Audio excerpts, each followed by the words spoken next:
Hi, welcome back to Mike's Diabetes World. So, you just got home from the hospital.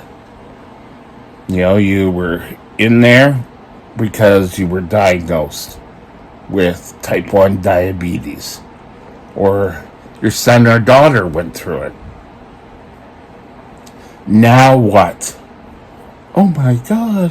Well, hopefully, you have a strong endocrinologist. If you don't, get one. Speak to your GP about getting one. And through there, you can get into diabetic classes. You should learn as much or even more than the endocrinologist about diabetes. Now, I know here a few years ago, there was a world conference on diabetes, and I really kind of wish that, thinking back now, that I somehow would get to go. You know, the classes aren't as boring as they once were. Usually before it was all, don't do this, don't do that. What's a kid to do? So, get set up with a pharmacy, and I would say choose one pharmacy. Now, for me and for most diabetics who get pretty much prescriptions all the time, is deal with one pharmacy. Could be the closest one to your home, could be the closest one to your work, but deal with that one pharmacy, because it makes things so much easier. And if you're asking questions, you're not going to go and get 50,000 answers. You should be with someone you trust. Now, you're a doctor and you probably got a whole bunch of literature to read, and oh my God. Well, when I was diagnosed, there really wasn't that much literature for someone my age. And you gotta remember, I was 13. So, there was, sorry, my pillow was slipping. There was a book, in a Duotang, if you all know, it's a soft cover, 3-hole punch type book, that had all the information about type 1 diabetes. But back then it was juvenile.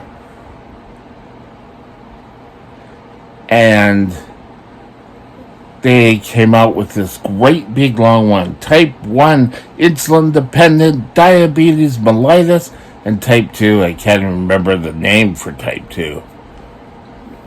Good diabetic I am, huh? But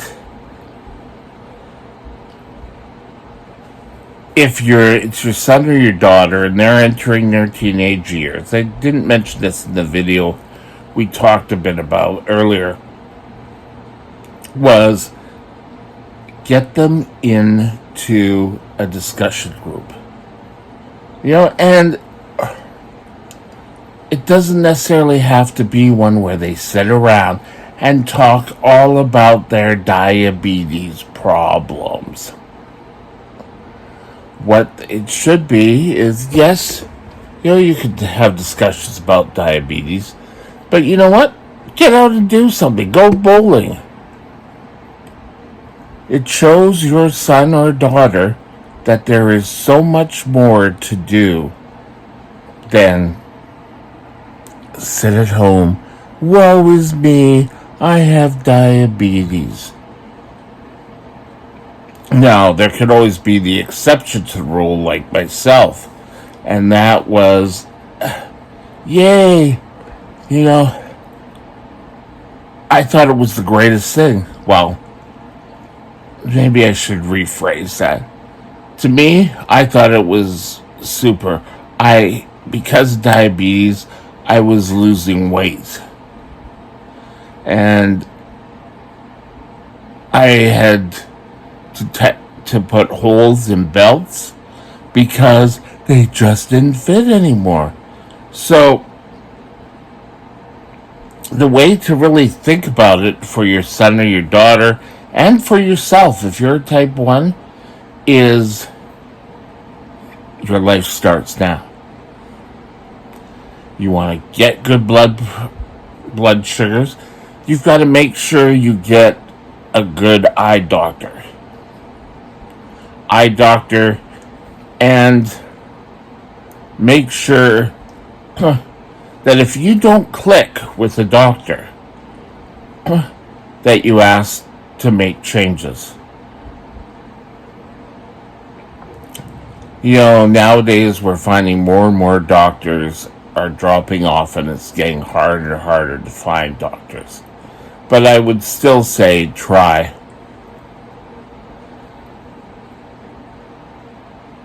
I built a pretty good relationship with my diabetes teams because I was so brittle.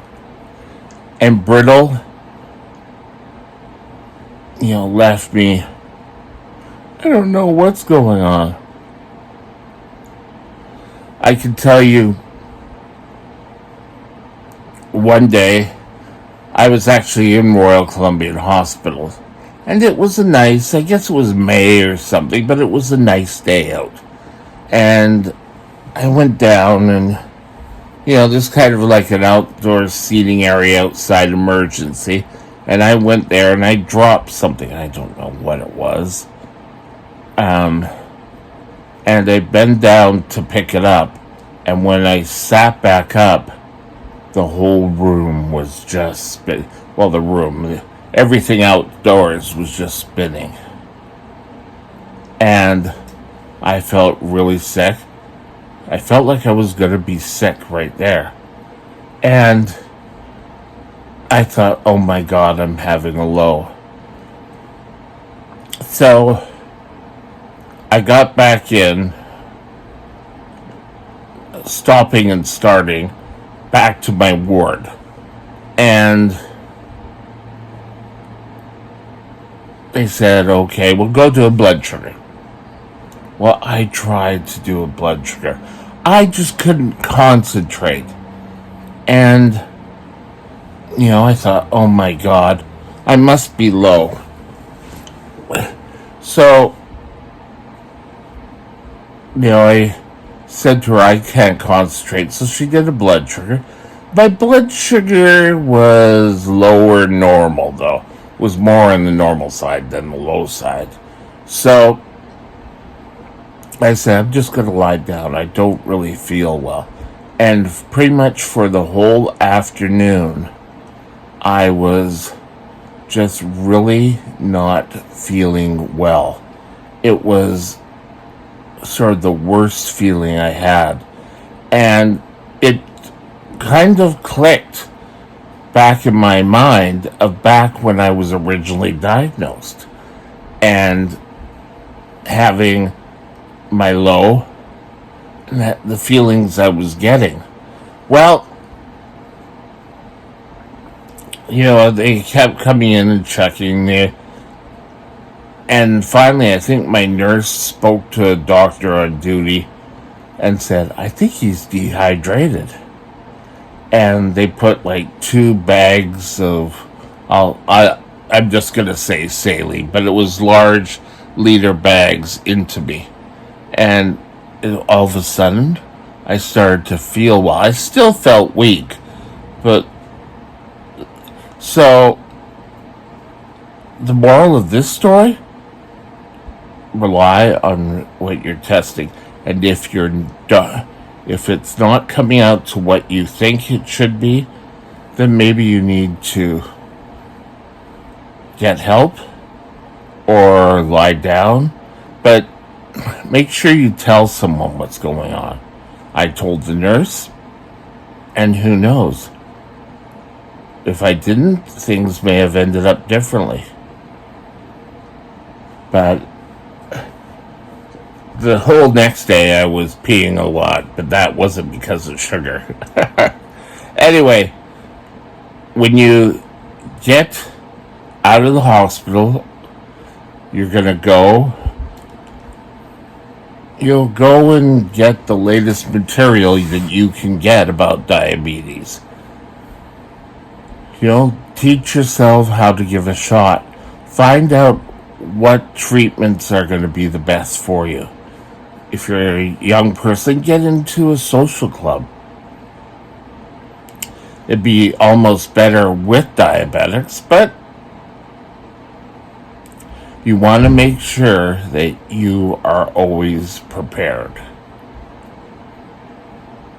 So, study all you can on diabetes. Listen to your doctors. Doctors nowadays are not so, oh, you have to do it this way, and that's the only way to get it done.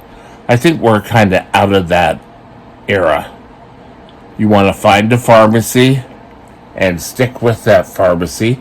If your son or daughter is going to school, you want to make sure you discuss situations with them. Anyway, have a super day. I'll talk with you later. Bye.